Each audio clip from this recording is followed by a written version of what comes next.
Aku Koko Prabu. Yayi. Aku mau weruh klebate gajah putih. Yen ora kleru kuwi murdanengko. Kuwi titihane Yayi Prabu Duryudana. Kasinggihan dawuh Paduka Kanjeng Koko Prabu. Lah yen ngono medhine Yayi Duryudana kuwi ora doh. Soke kedung jamuna iki. Mbok iya Koko Prabu keparenga. Monggo Koko Prabu. Kula aturi paring dawuh. Kula aturi paring dawuh reneng Paduka Kanjeng Koko Prabu menika menawi ngendika menika sora. Sinten ngertos menawi Yayi Duryudana midhanget swantenipun Kanjeng Koko Prabu tumunten ketingal saking papan pandhelikan. Apa ya ngono Yayi? Inggih Koko Prabu. Ya, tak undange Yayi.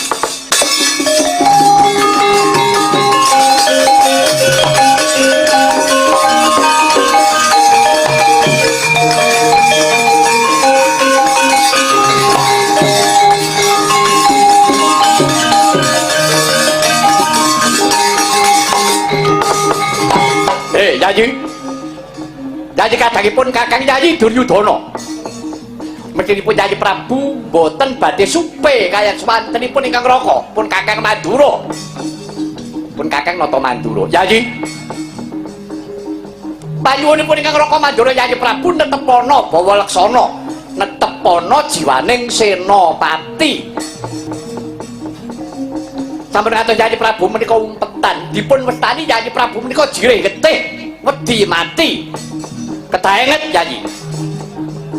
Wani muktine kudu wani larane.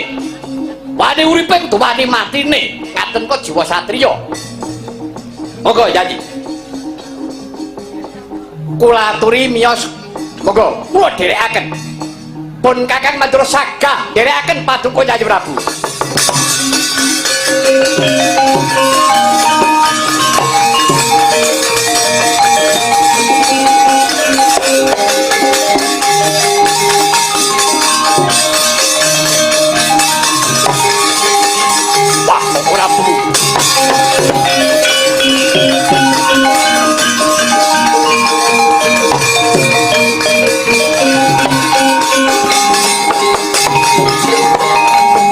Anawasa wanawasa tumuruning jurang trabis kang ridandil bebondotan kasrimpet penjalin cacing wauta sangabake umerkut sansaya sengkut tamrin pringga boyo pati ambentusi sirna larut katempuh Pandawara.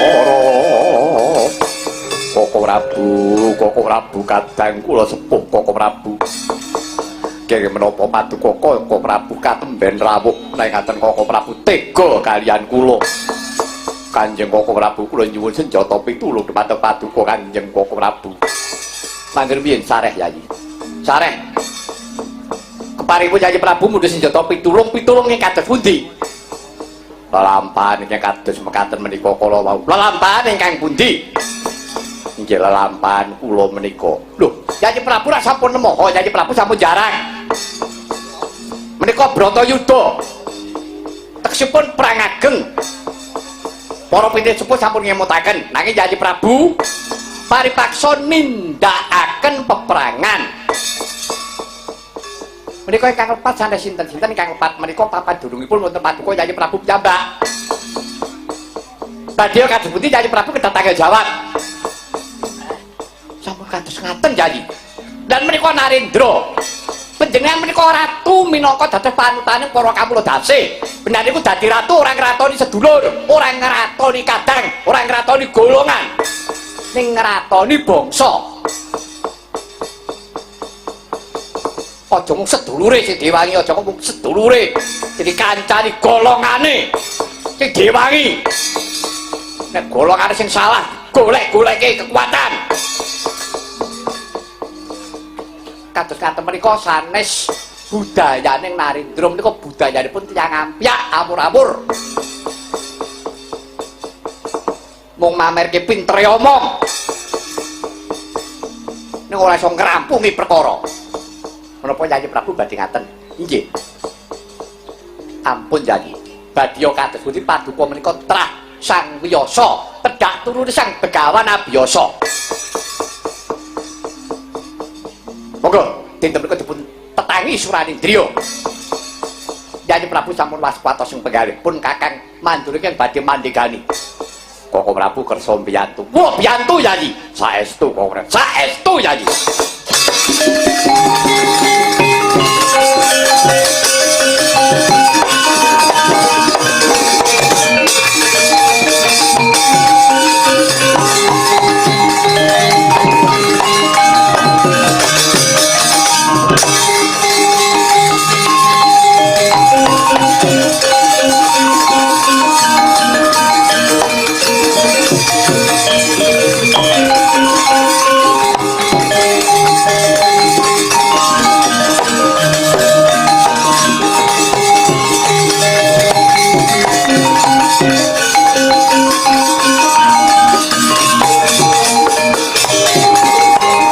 Kanjeng langit kelap-kelap katon dari kakincangin alis Prisang mawe gandrung Parang katukir moyak naik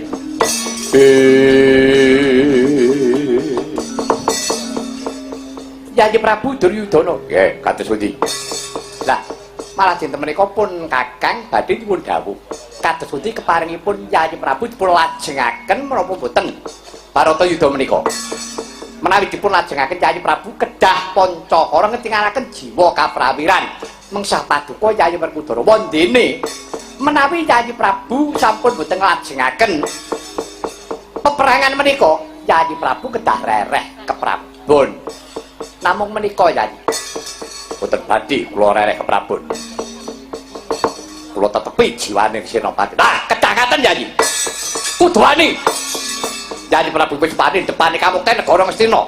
Mbah, janjine diwujuti. Inggih Kanjeng Koko Prabu. Dipun Koko Prabu badhe mbiyantu kula. Nggih, kula remang-remangi. Yayi kena dina iki pun Kakang mbotoi Yayi Duryudana. Mangkir piye? Koko Prabu kula cumadong dawuh. Menawi Koko Prabu badhe ngrencangi sarta mbotoi Yayi Kurupati, kula nggih tetep badhe mbotoi pun Werkudara. Terus pundi? Loh, monggo kersa. Sakarepmu Yayi. Pun Kakang manut. Nggih. Menawi ngaten menika mangke ewang-ewangan menapa mboten? Kedah diramekke ngarep. Timbangane geger mburi. Kudu rame ngarep niki. Dina iki ora kena ewang-ewangan tegese mung bombong. Mung bombong. Oh, ngaten. Yo, Yayi. Petruk Dun, iki mung bombong. Wah, nggih. Ada kaya cah cilik ewang-ewangan. Gedhe tuwa kok. Dewangi. Sampun Yayi Prabu saestu nggih. Saestu Kanjeng Koko Prabu. Alit sakit ageng duwiripun pejah. Lah, rak ngaten Yayi. Doro, apa? Mongso budaya iki pakaryanmu. Yo, semene tak rampungane menungso elek.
gromang sarisang Bima seno roklaring paris wirata napa Arjuna musti Suratipya kumarut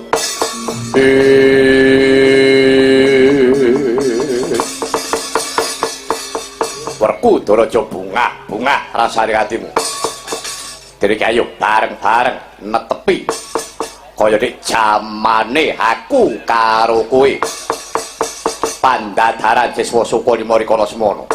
Nadyan ta rikala semana aku rumangsa kasurat nanging dina iki aku wis mangerteni mungguh kang dadi boboting kekuatanmu. Wah, Kakang Duryudana. Ora susah kakean bakal iki dudu wancine wong sumbar-sumbar mung karek buktekke ndi sing luwih digdaya iki.